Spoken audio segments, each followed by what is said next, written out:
Get rid of all your friends. We've got the solutions for you. If all your clinger-ons didn't drop off due to your lack of commitment that I taught you how to do last week, then we're gonna have to go up another level and take it up a notch. So we're gonna be going to level 2 of getting rid of your friends and being an excellent world-class jerk. So let's get to it.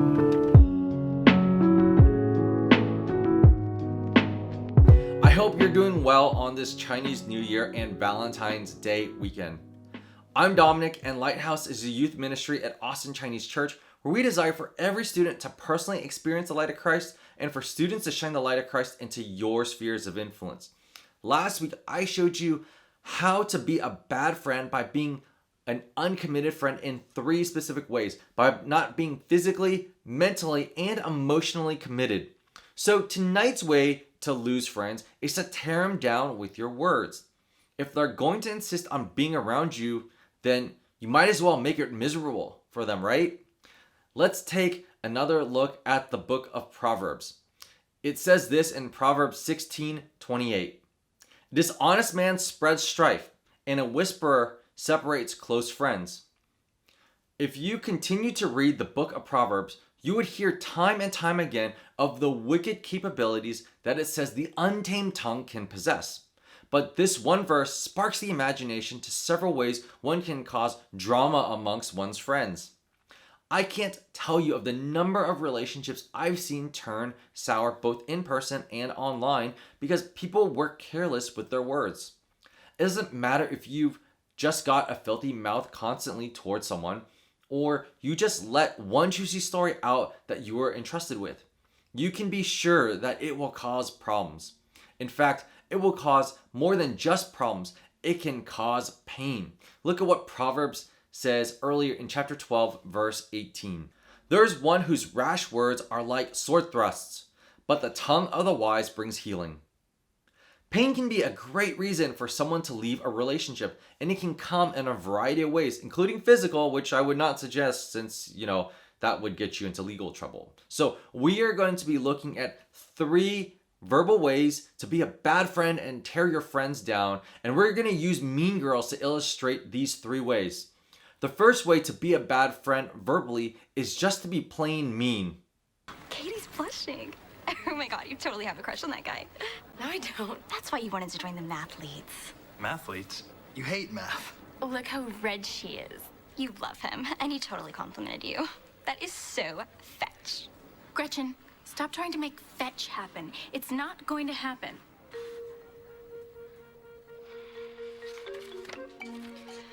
Why should Caesar get to stomp around like a giant while the rest of us try not to get smushed under his big feet? The easiest thing to do is to put your friends down as Regina does to Gretchen here in this scene. You can call them mean names. They can be generic rude things like dork or freak or loser. Or you can play off personal details about them. And don't be afraid of the more explicit ones either. If you can't come up with clever names, I encourage you just to insult them directly. Just mock their features, their shortcomings, and their failures. Let them know that you disapprove without a doubt. Also, make sure that they know that you are far better than them in every way possible, that they have failed or not measured up, saying things like, wow, you failed that test? I didn't even try on that one and I got an A. That covers all the bases to make a grand slam of an insult. When undermining them, it's most effective to do it in front of others as we just saw Regina do to Gretchen. This one is great if you can't come up with anything bad on them on the spot because you can just put them down. When in group conversations or settings, always find a way to cut them off or make an excuse for why they are not worthy of saying anything relevant. If they are talking about something with the group, just say, this is boring, and change the topic to something that you consider more interesting. If it is something interesting, they can still be wrong about it. So tell some good reason to the group why he or she doesn't know what they're talking about. Even if it's just that's the stupidest thing I've ever heard. You literally don't know what you're talking about. The second way to tear your friends down is to expose unnecessary personal information. Why would she send you a candy cane? She doesn't even like you that much. Maybe she feels weird around me because I'm the only person that knows about her nose job. Oh my god. Pretend you didn't hear that.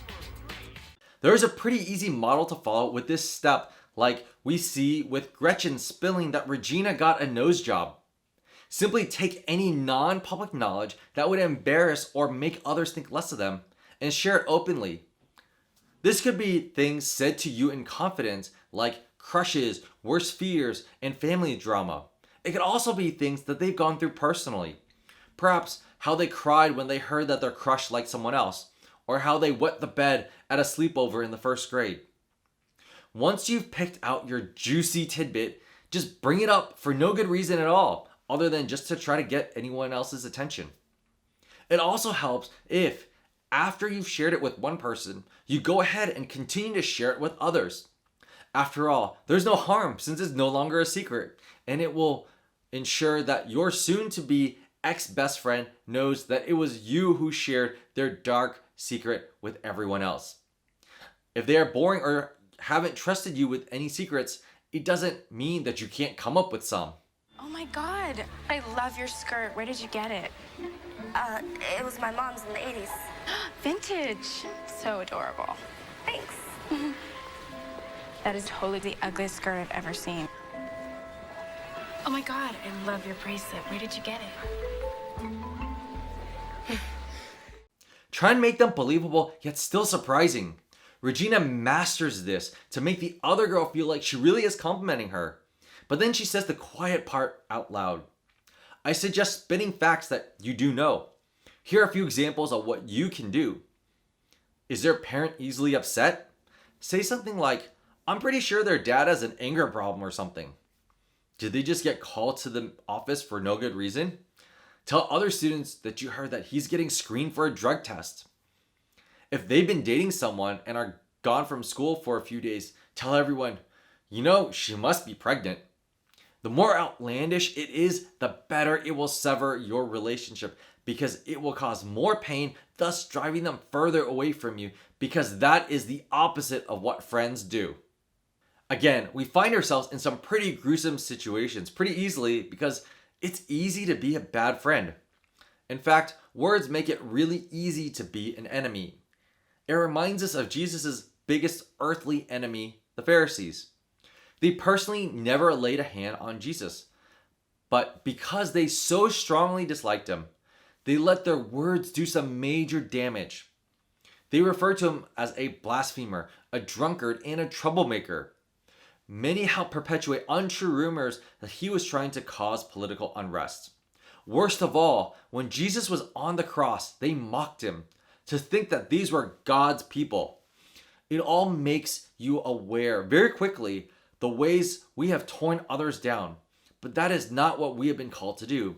Instead, we should do what Proverbs 12:18 says and bring healing. It may be hard to understand or to recognize those moments and help someone instead of succumbing to selfish motives. How do you keep quiet so that you don't hurt someone? When it is appropriate to speak, how do you not cross lines and hurt others? I suggest you think. THINK. Think. Ask yourself the following. Is what I'm about to share true? Do I even know for certain that this is 100% fact? Am I assuming anything? Has the person it is even about even confirmed this to me? Next, is what I'm about to share helpful? Is the situation that I am in right now or the person I am speaking with going to benefit from me sharing this information?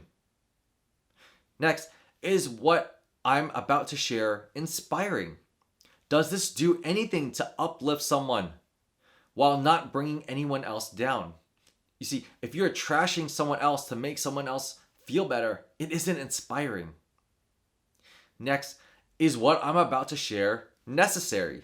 Do I need to share this or do I just want to share it? Is it actually an important detail that brings clarity? Or is it me getting everyone's attention for the moment? Even if it is topical, is this even the right time or place for this to be shared? And lastly, is what I'm about to share kind? Is it mean to anyone? Would the person it concerns appreciate me saying this? Would it cause any grief or problems for the person to have it shared not on their terms? If you are talking to the person it is about, are you speaking in a way that encourages them instead of hurting them? The points shared today are not the only ways we tear each other down, but they are some of the most major ways. How has your memory been sparked by this? In what ways have you hurt those around you with your words? What are some wise actions you need to take to bring healing? Here are the discussion questions I'd like for you to discuss with your small group today. First, what's the most hurtful thing a loved one has ever said to you?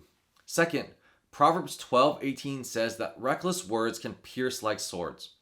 How could each area listed, being mean, sharing unnecessary information, or lying, affect someone in that way? Third, how do you see these ways of tearing people down among your own friends and in school? Do not share the names of specific people, but share the impact that you've observed. Fourth, in what ways do you fail to consider whether or not words spoken to or about your friends that are true, helpful, inspiring, necessary, or kind? Fifth, share and follow up if you took an actionable step this week to the friend you identified you can improve your relationship with. And lastly, who is someone to whom you need to make amends because you failed to keep a secret or spoke unfairly about them? Since the impact of the pandemic hit us last spring, we haven't had a baptism for a long time. Baptism is simply a public proclamation of a Christian's faith. We are currently planning on having a baptism on April 11th. Obviously, we will hold the baptism in a safe and socially distanced manner, and we'll hold 4 classes over Zoom to help prepare you and equip you for your baptism. If you're interested in getting baptized or you have questions about baptism, please email me and I'd love to help you out. We have a survey we would love for all of Lighthouse to fill out. You can find the survey by going to acc.church/lighthouse21survey. We want to know how you're doing, what you're up to, and how we can better serve you. Now, we've got prizes for you. Yup, you've heard me right, prizes. So it's in your best interest to fill out the survey. We've got an amazing prize pack for the grand prize winner. We've got snacks, drinks, instant noodles, candy, Muji pens, a Sanex face mask, a Korean face mask, a boba plushie, and more. This prize pack is gonna be stuffed full. Our second and third prize winners will also win gift cards. I hope you all complete the survey. Now, in the survey is an optional question for you to share your best idea for a future Lighthouse teaching series. The criteria for this winner will be based upon originality, relevance, and connecting to the distinct emphasis we place on Friday lessons, which is about showing you how faith and everyday life intersect with one another, and Sunday lessons, which is about teaching you the Bible and theology for the teaching series. And the winner for this question will win not just 1 squashmallow, but 2 squashmallows. I can't wait to see your ideas. I hope today's lesson helps you recognize how your words have the power to build someone up or tear them down. Let's be honest. Sometimes we do a good job building others up, and other times we lash out. Let's focus on the importance of being a committed friend and how that's prompted you to really consider how committed a friend you are to your own friends, whether at school or even here in your own small group. I hope you find your small group a source of encouragement as we all seek to be better friends this month, and we'll see you in the next video. Comment I love Lighthouse and share your favorite Chinese New Year dish by the 14th and you could win a red envelope. Mine is lobako, the daikon cake, and the recipe is down in the description. Wishing you and your family a happy Chinese New Year.